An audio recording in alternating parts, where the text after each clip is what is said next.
the charge is formerly known as indecently annoying a female. Now it's just annoying a person.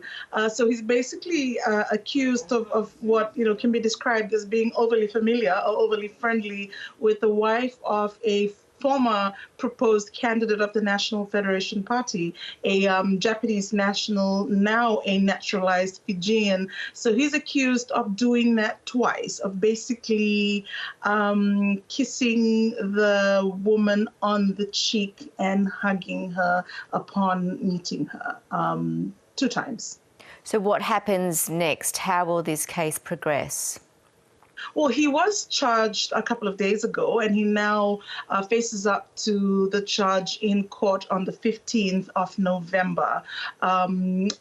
This particular charge doesn't necessarily carry a custodial sentence, but of course, if he's convicted of it, he cannot stand for national leadership. So he cannot contest the elections, which we're now all eagerly waiting for. And it can be quite devastating and damaging to the National Federation Party, who are quite popular.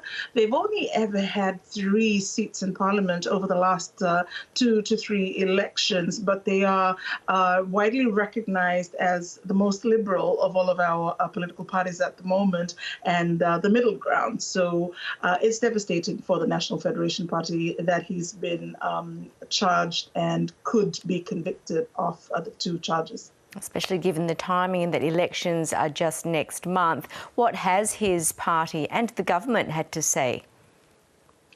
Well, the government has not said anything. The Fiji Police Force, of course, issued a statement to say, it's now before the courts, and that they had done a very thorough investigation that resulted in the 2 charges. Now, I must provide a little bit of background in that this particular candidate that is involved in this case had been a National Federation Party candidate, and he was dumped by the National Federation Party after he made some public statements about intentions to change land legislation. And anyone that knows Fiji knows that it's land ownership that can cause quite a lot of difficulties in the country. And so after he made the statements, the NFP basically disowned him, and he made complaints to the Electoral Commission and then to the Fiji Police Force.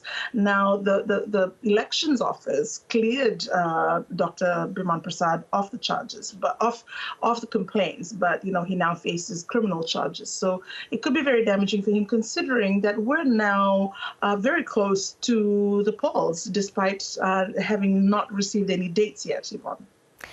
Have any possible dates been suggested? Do we know roughly when the election will be held?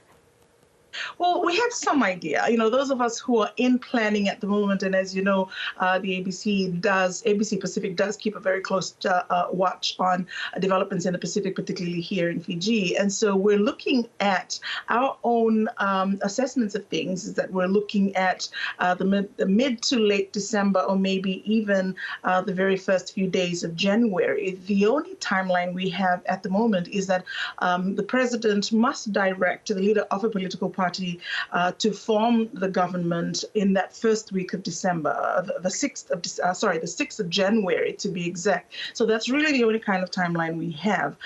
We have seen a lot of preparations. This week in particular, those preparations have ramped up. The media accreditation was opened 2 weeks ago. Journalists have now received accreditation. In fact, the ABC Pacific team is among the first journalists to get accreditation from the Fiji Elections Office. We're seeing billboards right around the country. Today, while traveling between Mandi and Suva, I observed brand new billboards on the highway by the ruling Fiji First Party. So we're very close now, Yvonne. In fact, we expect the writ of elections to be issued any day now. And what are some of the key issues that voters will have in mind when they head to the ballot box? Well, I think like most of our elections over the past 2 elections anyway, it will be the very basic bread and butter issues. We have an all-time high unemployment rate. We have an all-time high poverty rate.